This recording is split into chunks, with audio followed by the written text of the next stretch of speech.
These ladies and gentlemen are from North Carolina State University. Ambassador Khalid Chevik, and to Undersecretary General Wu, the Undersecretary General for the United Nations for the Department of Economic and Social Affairs, who will now sign the historic agreement between the United Nations and Turkey.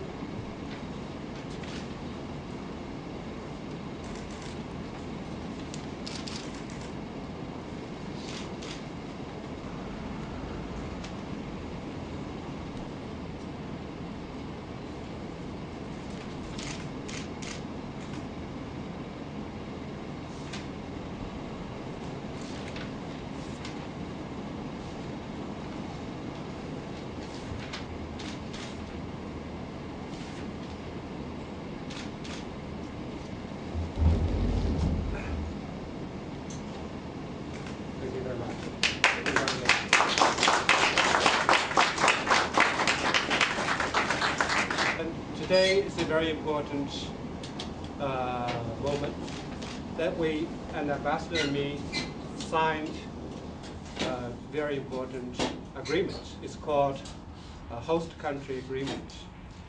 And with that, the United Nations, our host country, Turkey, have made specific arrangements for the forthcoming 10th session of the United Nations Forum on Forest. As we may know that this major subject to be discussed in coming April in Istanbul, Turkey, is about forest for economic growth. We are happy to sign the agreement today about the very important conference that we are going to hold in Turkey. Actually, it is the first forestry conference that is going to be held outside the UN premises.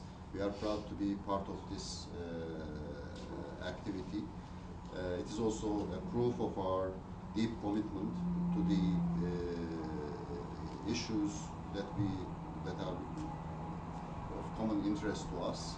The forestry development, these are themes that have important aspects in our development activities in Turkey, and we are contributing as one of the members of the UN to the activity of our organization in these fields. It will be after, as Your Excellency has mentioned, after the very important LDC conference that we organized together again with the UN in Turkey. The United Nations Forum on Forests consists of all 193 countries in the United Nations. Universal membership means the participation of many people, and this historic meeting is historic because it's the first subsidiary body of the General Assembly to meet in Turkey. As such, it's a formal United Nations meeting which will make recommendations to the General Assembly.